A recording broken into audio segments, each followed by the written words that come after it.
Magandang araw sa inyong lahat at welcome sa aking channel. Isa si Coco Martin sa pumunta sa first night ng Dreamscape Entertainment head na si Deo Edrenal nitong nakaraang linggo. Hindi napigilan ng aktor maging emosyonal na makapanayam ng ABS-CBN.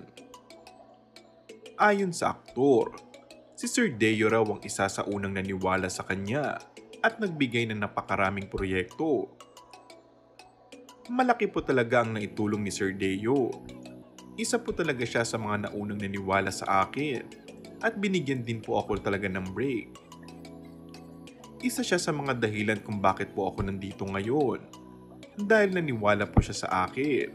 Pahayag ni Coco sa garalgal na boses. Naging emosyonal din ng aktor nang magbigay ng farewell message for Deo. Dito ay nangako siya na hindi niya pababayaan ng Dreamscape Entertainment. Lumabas na isa si Coco sa pinakapaboritong star ng yumaong head ng Dreamscape Entertainment.